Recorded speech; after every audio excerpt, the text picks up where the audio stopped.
Welcome to The Dark Files. I'm Emily Sweaters. And I'm Casey Cardigan. Coming at ya. Coming at ya. And this week, we're going to... This is a pretty ambitious story. I'm excited. And I probably won't do it justice. Well, I will try. Do we do any of our stories justice? So.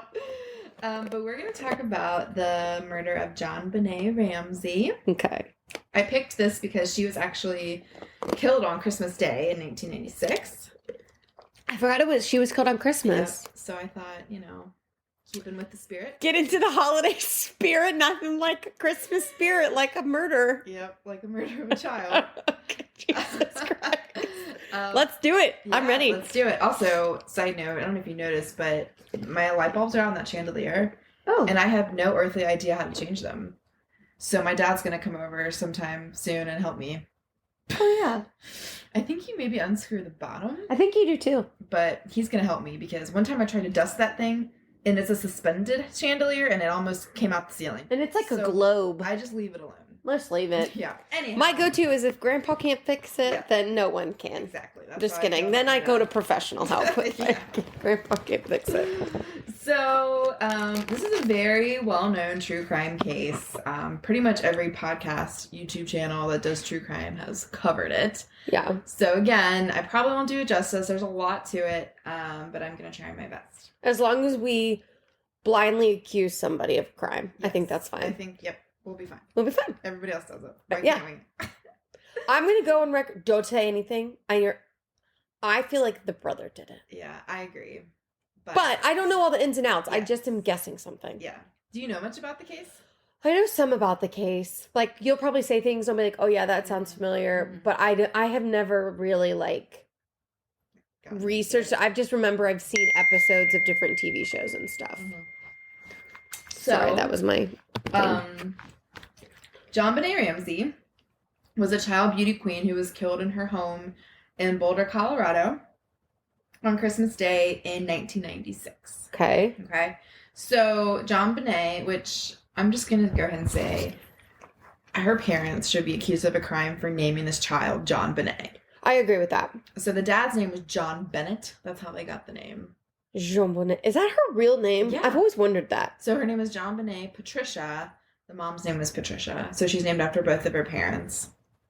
Which is does a tad narcissistic. I think it is. Like, I get the whole naming. I mean, if a parent passed away. Yeah. Or if, like, a middle name, like my mom's middle name is my grandma's first name. That's how, Things like that. But, like, I mean, that's like the whole name. Yeah, the whole and to make it Jon Benet is pretty Jon pretentious. Benet, yes. Yeah. So she was born on August 6th of 1990. So she'd be about as old as we are if she Yeah. had not Oh, died. God, yeah. Isn't that weird? But she was born to John and Patsy Ramsey in August of 1990. So Patsy was a former beauty queen, and she was Miss Virginia in 1977. Ooh. And so she entered Jon Benet into several child beauty pageants. Which I don't understand. Yeah, me either. And Jon Benet was actually very successful in the beauty pageant circuit. She won the following titles. Little Miss Colorado, Little Miss Charlevoix, I don't know what that is, Colorado State All-Star Kids Cover Girl, America's Royale Miss, and National Tiny Miss Beauty, which that just is a disgusting name. All of these sound disgusting to me. So, she, if you've ever watched like Toddlers and Tiaras or know anything about child beauty pageants, they really make these little girls look like adults. Yes. They do lots of makeup. They give them fake teeth. Yes. It's really, honestly, very disturbing. It is. There was an episode of Bones. I just watched it Oh, really? a little bit ago, and the child that was murdered was like a beauty pageant. Mm-hmm. They're like, but her teeth look like her body. Like, they were so confused by how her face looked, but it was a beauty pageant thing, and I just don't get it. Yeah, I know they call it the fake teeth flippers. Flippers? Isn't that weird? Yeah, that is weird. Toddlers and it's so cringy. So yeah, I just think that whole thing is super fucked up, and that's not. We don't think that has. Well, we don't know who killed her, which I'll talk about in a moment. But there is a theory that somebody broke into the home and killed her. Like somebody saw her at one of these pageants and killed her. Yeah, like it's kind of like it's kind of like pedophilic. Like, That's what I don't get. Like, if you're gonna have a pageant where a little kid sings and dances and stuff like that, like, that's fine. Whatever. But I don't get making them look like adults. Like, that's where it gets really, I feel like, creepy. It is very creepy. I don't like it at all. Yeah. So, John, the dad, was a very successful businessman at a company called Access Graphics. Okay. Where he worked. It was like a computer services company. And, you know, like in the 90s, that stuff was like really like getting off the ground. So he was a multimillionaire. Really? Yeah, they were rich. I don't think I knew that. They were super fucking rich. Like, well, I mean, that makes sense because I feel like those pageants have to cost a lot. Oh, yeah, they're very expensive. So they lived in a 15-bedroom mansion. So they were like... Stop! Bougie, What? rich, super fucking extra. 15 bedrooms. What do you even do with that many bedrooms? Or are you saying 15 rooms or 15 bedrooms? I don't know if it was 15 rooms or 15 bedrooms. I feel like 15 rooms I think it makes more sense. 15 rooms. 15 bedrooms is like... That would be nuts. Freaking ridiculous. I think it's only 15 rooms. Still, that's very large. That is still a huge house. I have what, 1, 2, 3? You have 1, rooms? 2, 3, 4, 5, 6, 7, 8, 9. If you count the basement. I was counting the bathrooms. Oh, yeah. But those are all very small rooms. These are probably big rooms. Yeah, these are probably big rooms. So, a very rich family. They're actually from Atlanta and had relocated to Denver for John's job. And Jon Benet has an older brother named Burke, who was 3 years older than her. Burke's kind of a cool name. Yeah, I don't mind it. It's better than fucking Jon Benet. He's definitely better than Jon Benet. That's a terrible name. Yeah. So Burke was 9 at the time of Jon Benet's murder, and she was 6. So on December 25th, 1996, John and Patsy claimed that that on 10 p.m. on Christmas, December 24th. On Christmas Eve, 1996, at 10 p.m., John and Patsy claimed that is the last time they saw Jon Benet alive. Okay. So they said that they had gone to a family friend's Christmas party, and Jon Benet had fallen asleep in the car on the way home. And so they get home, and, you know, like when your kid falls asleep, you, like, take him straight to bed. Mm-hmm. That's what they did. Okay? Okay. So, here is the timeline of events that happen Christmas Eve into Christmas Day. I feel like I should be taking notes. Okay. So on 12 a.m., okay, so midnight, one of the Ramseys' neighbors reports seeing a light on through their kitchen window. Spooky. So all the family was asleep. Allegedly. But one of the Ramseys' neighbors, after police questioned them, said, okay, I'm pretty sure I saw a light come on. In their kitchen. Yeah. So 2 a.m., another neighbor allegedly heard a scream coming from the house. However, years later, she backtracked that statement, reporting that she believes she actually heard the noise 2 nights prior. So this is like a disputed claim. And, you know, with memories, yeah, that's what they say about witnesses. Yeah. It's hard. So that may or may not have happened. So 5:30 a.m. Okay. Patsy wakes up to make coffee and get ready for Christmas. And this is when she finds the infamous 2-page long ransom note. Yes. So have you ever read the note? I think maybe one of the YouTube videos that I've watched on it or something, they've maybe have read it, but I don't know. So I'm going to read it for you. And so most ransom notes are pretty short to the point. Right. This one was not. Give me this money or... Yeah. So here's... it's kind of long, but I'm going to read it. Okay. Go for it. It says, Mr. Ramsey, listen carefully. We are a group of individuals that represent a small foreign faction. Yes. Okay. And nobody really knows what the hell that means. No. Okay. We do respect your business, but not the country that it serves. At this time, we have your daughter in our possession. She is safe and unharmed, and if you want her to see 1997, you must follow our instructions to the letter. You will withdraw $118,000 from your account. $100,000 will be in $100 bills, and the remaining $18,000 in $20 bills. Make sure you bring an adequate size attaché to the bank. When you get home, you will put the money in a brown paper bag. I will call you between 8 and 10 a.m. tomorrow to instruct you on delivery. The delivery will be exhausting, so I advise you to be rested.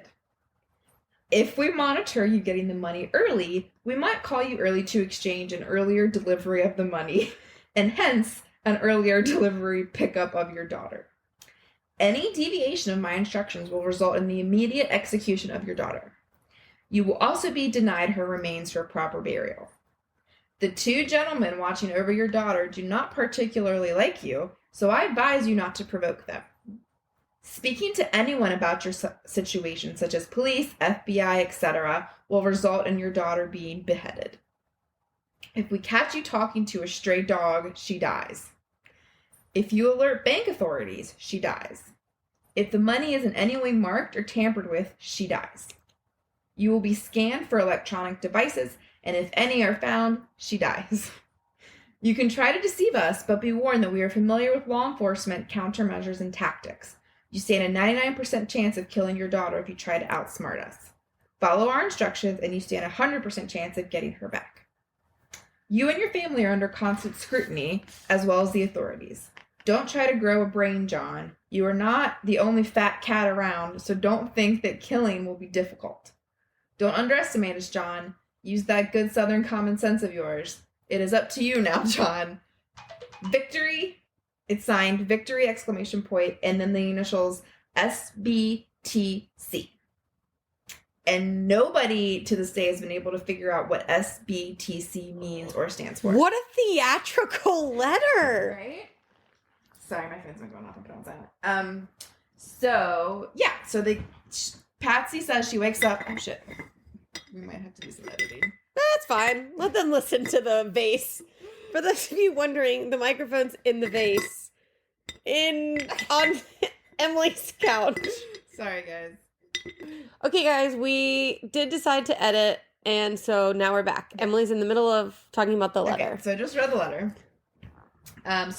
So Patsy says she wakes up, finds this letter, and she just immediately is hysterical. Right. Okay, so this is at 5:30 a.m.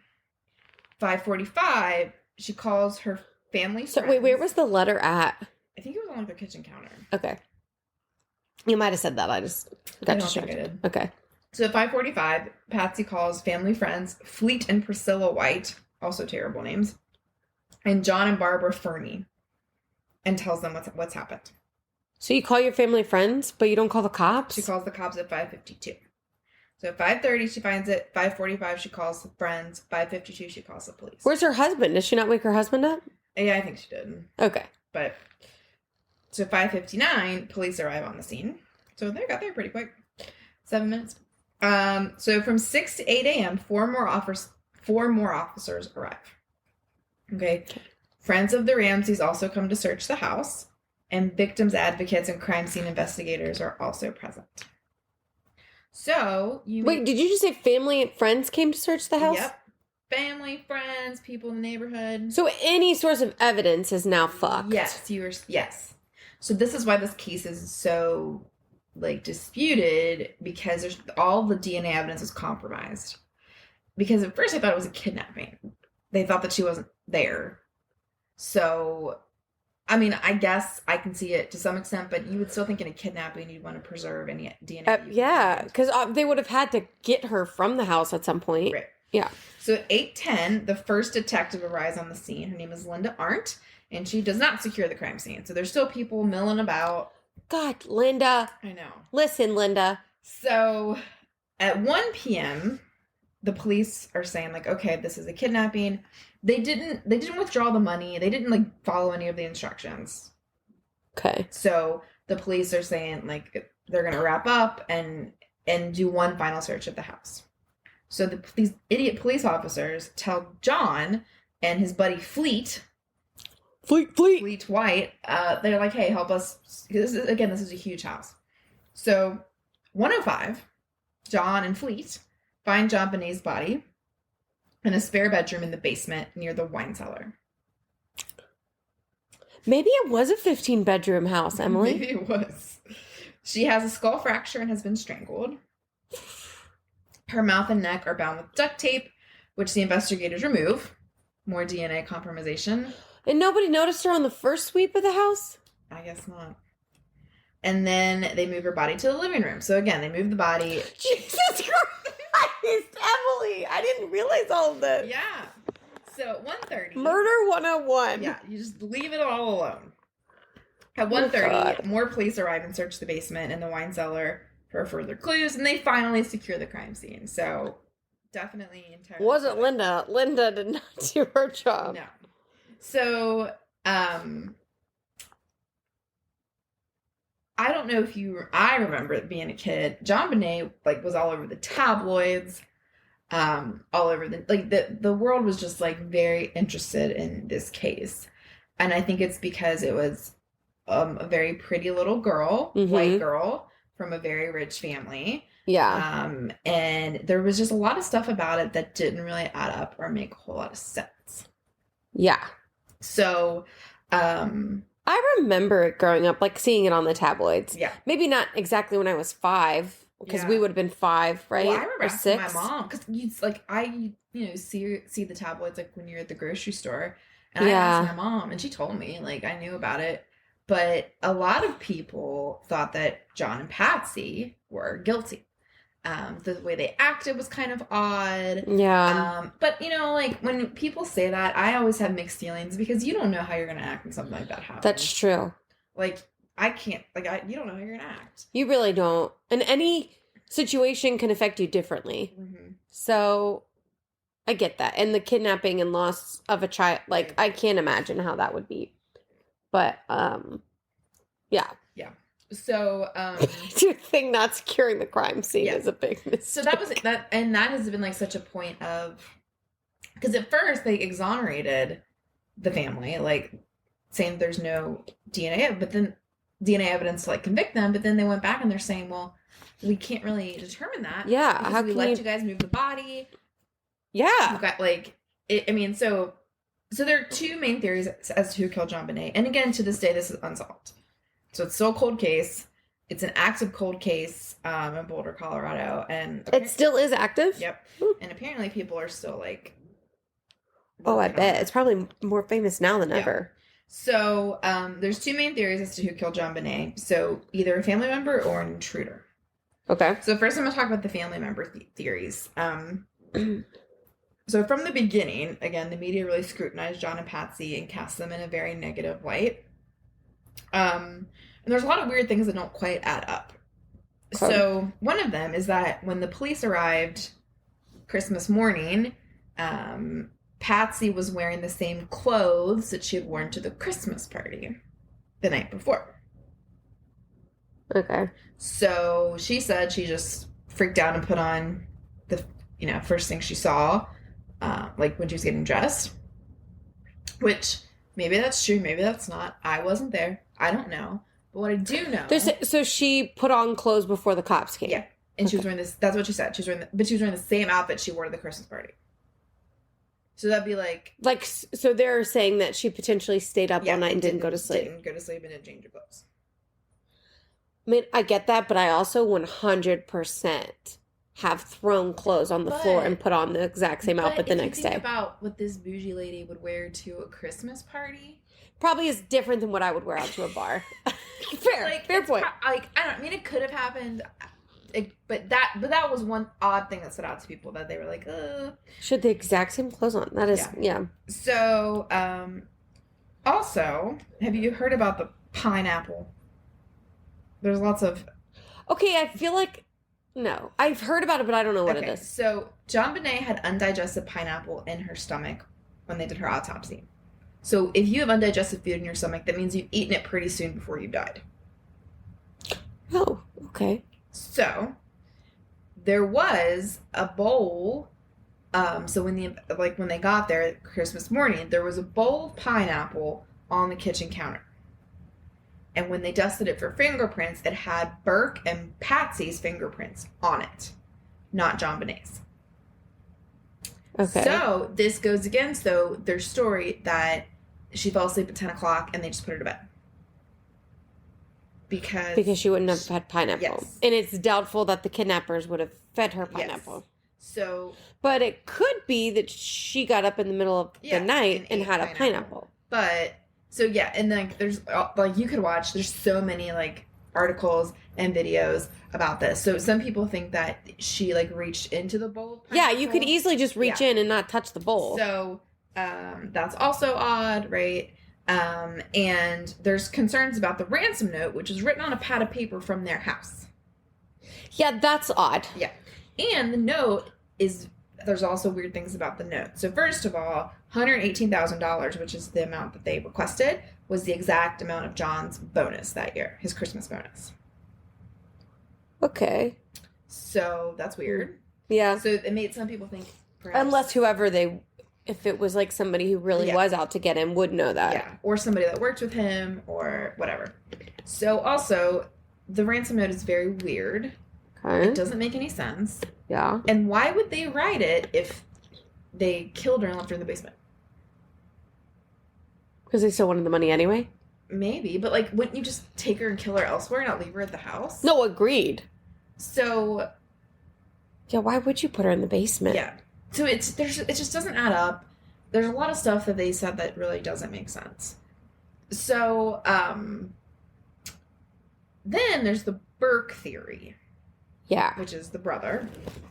So I'm going to go ahead and say that I am not making any claims about who did this or who didn't. I'm just repeating information that I've researched.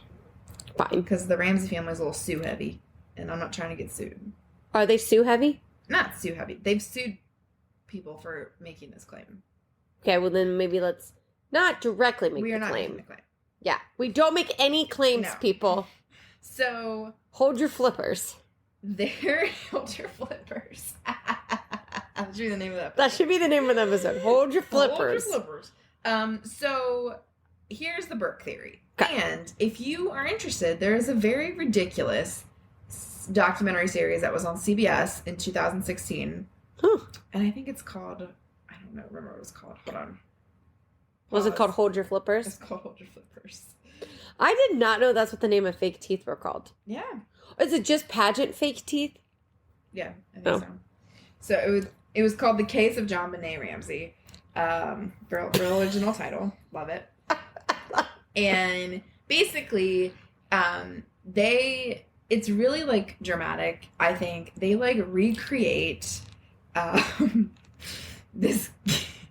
Okay. They use like a pig head. And they have this, like, 9-year-old kid, like, bash its head to see if a 9-year-old could, like, crack a skull. It's really ridiculous. Could it? Did it? Yeah. Okay. But I think if you gave a 9-year-old kid a hammer and said, have at it, kid. I mean, yeah, I think. Yeah. So, anyhow. This is why we need Bones. Guys, if you never watched Bones, you need to watch Bones. I love Bones. What was I going to say? Oh, yeah. The Burke theory. So... There was a flashlight, like a decent sized, like, high quality flashlight, like one of those real heavy ones. I know exactly what you're talking about. My grandma has given me probably at least 2 because we get flashlights every year for Christmas. That's a good gift. Yeah. So there were 2. So there was a flashlight that the Ramseys say was not theirs. They've never seen this flashlight before, so they think that's what was used to crack her in the head. Where was the flashlight? I don't remember exactly where they found it, but it was in the house. Okay. And so the Burke theory is that Jon Benet and Burke were tousling like siblings do, and he got pissed and hit her in the head with a flashlight and killed her. On the first blow? Mm-hmm. But the parents freaked out thinking that Burke would like go to jail or like get in trouble for this, and so they covered for him. In the weirdest cover-up of all time. Yeah. So, like, and as far as, like, the strangulation goes, she was strangled with, like, one of Patsy's paintbrushes. Like, they kind of created this, like, kind of almost like a slip knot with a paintbrush and, like, a rope, and they, like, you know. No. I mean, I know the imagery you're showing me, but I don't know how a paintbrush. Yeah. Well, you know they have, like, little holes through them? Oh. So... That's kind of confusing too. But yeah, so that's what the Burke theory is that he did it. It was probably an accident, like kids just dicking around being idiots. Wonder if my brother would hit me in the head with a flashlight. Tyler, if you're listening, which I know you're not. Lauren would definitely hit me in the head with a flashlight. Abby, No cap. don't know. Abby, text me when you listen to this and tell me if you would hit me in the head with a flashlight. When we were kids, you would have. Tyler chased us around with a knife once. Yeah. And we hid in the bathroom. I mean, it was like a fun joke. Yeah. I mean, I don't know if it was a fun joke, but we were playing around. Yeah. But. Yeah. So, But why? Okay, sorry. So if they're saying Burke hit him on the head, mm-hmm. like, I get that 100%. Yeah. The brother might have accidentally killed her. Yeah. So then they're saying, though, this theory is that the parents then strangled her. That they didn't necessarily strangle her, but they set it up to make it look like she was strangled.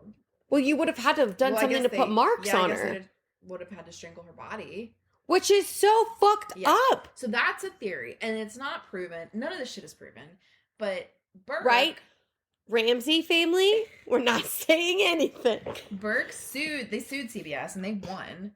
I think that's fair. That's fair. That's pretty intense. And then he did an interview with Dr. Phil. Oh, gosh. And I would encourage you to watch it. It's real weird. As he's like, Dr. Phil's like, tell me what happened that night. And so another thing that's like... What? Does Phil really think he's going to confess to murder on Dr. Phil? I don't know, but, I mean, Dr. Phil is just in it for the money. Yeah. My friend Brooke is obsessed with Dr. Phil. Brooke, shout out. Her classroom is literally covered in Dr. Phil heads and cats. Oh my God. I'll send you a picture. I'll post it on Instagram. I'll ask Brooke if I can post it on the Instagram. Should. I don't have, I used to have a big problem with Dr. Phil because he tries to, bill himself as a psychologist when he's really a talk show host, and he's not really, helping these people. He's just kind of exploiting them. But they agreed to go on the show. I know, but I used to have it, and I still do have issue with it, but now I view it more as just, a trashy talk show and not, actually, a therapist trying to help people. Yeah, I get that. Because he's not. Yeah. So... Anyway, so he went on Dr. Phil. And it's real weird. So Dr. Phil asks him, tell me what happened that night. And he, smiles the whole time he, is talking. It's just very weird. Maybe that's a nervous thing, though, because I sometimes smile when I'm nervous. Yeah, but... Then I also shake. I don't know that you would smile while you were, talking about your sister getting brutally murdered. It was really weird. It's really weird. Yeah, I get vibes. But another thing that's weird about Burke is that he claims he slept through his mom freaking out, calling the police coming in the house. He claims that he slept through that whole thing, which I also think is odd. A kid... sleeping through Christmas morning? Yeah. Hell no. Exactly. Yeah. No. Well, was he awake? Did people see him? Eventually he woke up, but he, Patsy finding the note, screaming, calling the cops getting there. No. Yeah, there's no way. So, that's the birth. Unless he had stayed up really late murdering his sister. Yeah, he was tired from that. Could be. Just saying. So that's the family theory. There's also a couple other theories. Wait, that's it on the family? Yeah. Is that it was Burke or the parents. What? Do they have any theories on what the letters are at the end of the note? Nobody's ever been able to figure Does out. the handwriting match the mom's? So they did a lot of handwriting analysis and ultimately concluded that it probably was not her. Really? They thought it was her in the beginning. That shocks me. Okay. Yeah. And again, it's all really inconclusive. Maybe it's Fleet's handwriting. I bet they fucking called Fleet. Fleet sounds like he was into sketchy stuff. Yeah, just kidding, Fleet. Don't sue me. Yes, please don't sue me. I'm worth no money, so. I currently have no heat in my house, so that's how little money I have. So theories abound about the family. And Patsy sadly died from ovarian cancer in 2008. So the mother has died. So John and Burke are still living. Okay, I heard, is this true, that Jon Benet's dad married Natalie Holloway's mom? Is that true? I don't know. I can't really move my hand because I'm holding the microphone. I'll look it up. I feel like I heard that. For those of you that don't know, Natalie Holloway was the young woman who went missing in Aruba. I think they found her body. This is from 2007. People. Okay, People is valid. It says that they're still together. It says Jon Benet's dad and Natalie Holloway's mom together. Wow. See? Bam! They probably met over mourning their missing children. That's terrible. Okay, so then there's the intruder theory, which would be there's one main suspect. Well, initially, so they had the Ramseys had a Christmas party a couple weeks before this, and had hired like a Santa Claus impersonator. Obviously, the real Santa Claus was busy. Yes, very busy. Did you hear that Dr. Fauci said that Santa Claus is immune to COVID? Because Santa Claus is immune to COVID. Okay. He is. He has magical powers. I just want to say that it is amazing the shit kids believe. What are you talking about? I'll just leave it at that. I doubt we have any listeners. I'm just saying, Santa 100% is immune to COVID. You can give me some of that. I don't think he's going to give it to you. You just said something sassy about him. He's not giving you any of his magic immunity. Casey is in her school counselor hat. I'm just saying. So just first saying. I guess he might have been acting a little bit sketch, so they did a full background on him, but he had an alibi. He was having heart surgery. Sorry, who is this guy? The Santa. Oh, I forgot about Santa. Not the real Santa that is immune to COVID. He is immune to COVID. So okay, there's other theories that like I said earlier, some creepo saw her at a pageant. Wouldn't you love that though? Like you're like, God, I'm having a heart attack, I'm having heart surgery, but that ends up being your alibi. Yeah, saved this dude's life. Yeah, literally, 2 times it saved his life. Right. Okay, sorry. So there was DNA under her fingernails that was not any of the Ramsey's DNA. Oh, really? Yeah. So that's interesting too. So a while ago, I think it was in like 2008, a guy came forward and said that he killed Jon Benet. So I hate when people do that. His name was John Mark Carr, and he was. Oh God, he is creepy. He was obsessed with Jon Benet, and in 2006, he confessed. He's creepy. But the DNA evidence exonerated him. So, like, he wasn't him. He's just a weirdo that did a false confession. And he was a criminal. I think he was already in jail. He probably confessed to see if he could get, like, less time or like, whatever. Or bargain or something. Yeah. So, so to this day, we do not know who did this. There's been a lot of speculation about the family, but they've never been able to prove anything about the family or an intruder, probably because the crime scene was so compromised with, people coming in and out. Right. And so it's really sad. She was only 6. But the fascination with Jon Benet, I think, is also really interesting. So there was a very weird documentary that came out on Netflix a few years ago called Casting Jon Benet. And I tried to get into it, but I really couldn't because it was like it was a documentary, but the participants didn't know it was a documentary, which I don't think is cool. But they were saying that they were going to cast they were going to have a Jon Benet movie and they were going to cast people to for actors. And so they had people trying out to be Jon Benet and the mom, and it was just real weird. And I kind of remember that coming out. Yeah. I think I watched a scene from it. I did too. I couldn't get into it. Yeah. But so it basically just showed our very weird obsession and kind of the irony and these parents trying to get their kid to be cast as Jon Benet and showing them off sexually, which is ironic because that's yeah. So that's weird. And there's also a conspiracy theory that Katy Perry is Jon Benet Ramsey. Have you ever heard that? No. It's completely false. But yeah, because she's way older than us. Not way, but yeah. So that's a conspiracy theory. I mean, they do kind of have similar features, but who says this? The internet says this. That Katy Perry is Jon Benet Ramsey. I wonder what Katy Perry says about that rumor. I want to see if I can find a side by side. They do have somewhat similar features, but again, yeah, you're right. They're not. I thought Katy Perry grew up in California or something. She did. It's not true. I know, but why do people make these claims? It's how people say that Avril Lavigne is dead. That's not true. Who says Avril Lavigne is dead? You've never heard that one? No. I mean, I could see, Yeah, no. This is where you need Dr. Brennan from Bones. Because look at the chin. Yeah, it's all different. But I should know this because I have watched so many seasons of Bones. I'm now a forensic anthropologist. But the Avril Lavigne theory says that Avril Lavigne like killed herself after her like first album or something, and then they like got to impersonate like a lookalike to come. Oh, in. good. Yeah. Good gosh. They also say that about Lady Gaga too. And Ringo Starr. Yeah. Right? Wasn't it Ringo? No, it's Paul McCartney. Yeah. So that's this very sad case of Jon Benet. Wait, we're not done with this because I have so many questions and theories.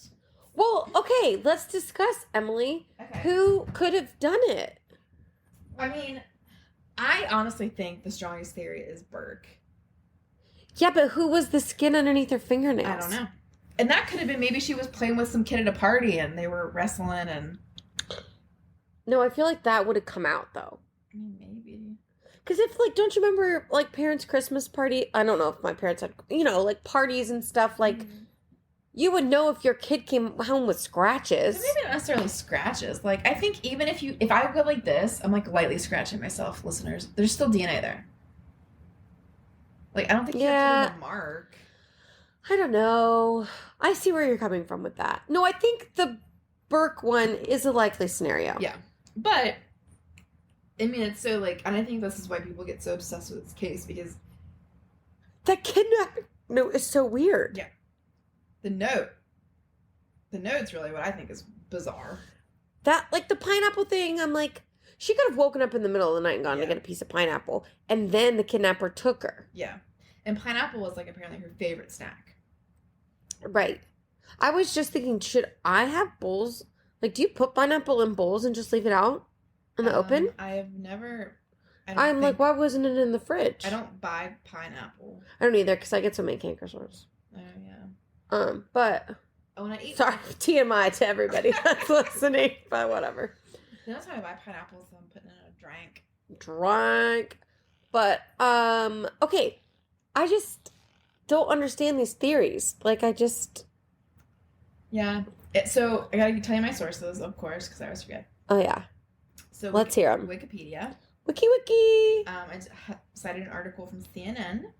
Okay. I got most of the timeline from In Touch Weekly, which I know is probably not the most reliable source. We're not the most reliable source. And then I watched Kendall Rae did a good... I like Kendall Rae. I like Kendall Rae, too. If you guys like true crime YouTubes, Kendall Rae does a lot of really good ones. I think I watched hers. Bailey Sarian. I love Bailey Sarian. She does her makeup as she tells true crime, but she's fun. I like her. Yeah, she's fun. And I always like BuzzFeed Unsolved. Ryan and Shane's stories. Yes, I love adorable. them. Yeah. Those are my main true crime resources. Same. But I feel like the brother makes sense. Mm-hmm. And I could even see, that's what I think one of the parents, I think they must have called over a family friend to come help them.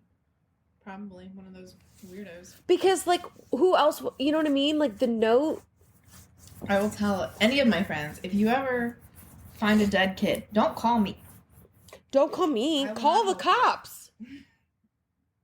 Yes, call the police. Call the police. Unless you're the one who did it. Then call the police on yourself.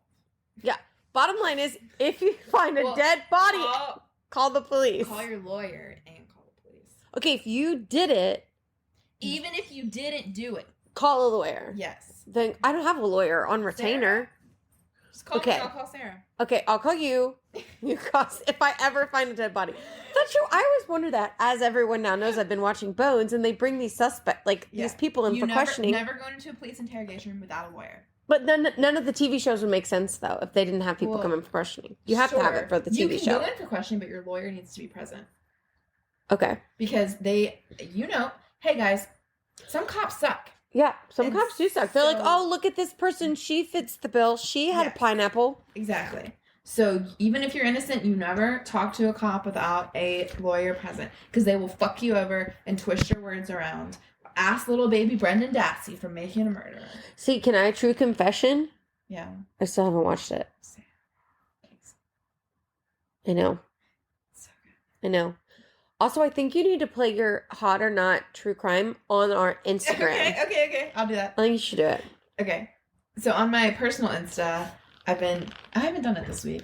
I've been making hot or not polls about men that I think are 90s TV characters.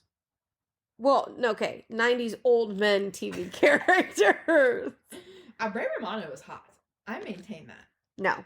Yes. Okay, I will say let's define hot. Are we talking hot as like what's his face? Aquaman hot? Hot is you get to define it. Hot Okay. subject. I'm gonna say Ray Romano was not hot. Ray Romano's a hot. I would say he could be attractive. I think he's a daddy. I know you do because I saw your poll. And I texted her. We talked about it. But yeah, so that's the sad Christmas case of Miss Jon Benet. Well, I thought you did it justice. Thank you. It left us wondering who did it. Yeah. And that is basically the whole story of Jon Benet. Right. A sad, tragic loss of a child. And it's also sad just how like exploitative it became. Like this little girl died. I don't. Like, I wonder how many movies there are about Jon There's Benet. so many documentaries. I'm sure there's several like Lifetime sort of TV movies. And I guess the thing is like, I'm sure they're all like, if you know anything about the case, like, that's not gonna, you know what I mean? Yeah. But like, they're really showing them just to present true crime documentaries. If you watch that CBS one, it's like it's so exploitative. Like it's like they're trying to like make money and like get. Yeah, didn't you say they show a 9-year-old smashing a pig's head? Yeah. Yeah, I don't. And then they bring in like so they go to the 911 call. And they try to like slow it down to see if they can hear. That's what I heard. Yes. And it's like. But then there is something with the 911 call though. I remember that. Yeah, but like, I feel like it's kind of like on Ghost Adventures when they hear a gurgle and they go, "Oh man, it's a ghost." Emily, if you try to tell me that Ghost Adventures is anything but factual. I'm just kidding. Friggin' bagel bites. That's what they call him on, and that's what they call him on, and that's why we drink podcast. Zach Bagans from Ghost Adventures, aka Bagel Bite. I think like when you're looking for something, it's confirmation bias. Like you are gonna yeah. It. So end of the day, it doesn't.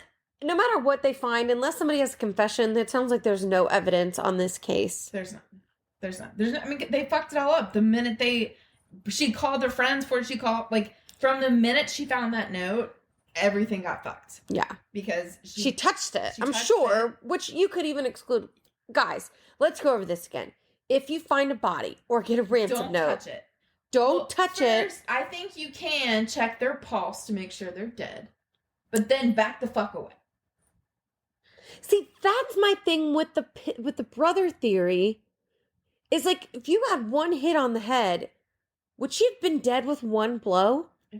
Like, would her parents not check her pulse? Would there not be blood? Where's all the blood? There was blood. Where? In the house? Oh no, not in the house. Like, I don't think that child was killed in the spare bedroom next to the wine cellar. I don't know, man. Where's the blood? Unless they stayed up all night cleaning it up. No, but I guess that's true. But then she was in the same clothes. If she really was wearing the same clothes, like, I'm just saying, and I'm not saying my mom is Patsy, but like if my brother hit me on the head and my mom encountered me dead, bleeding, a normal mother would be like all up on that, trying to figure, like checking your pulse. She would be covered in blood. Yeah.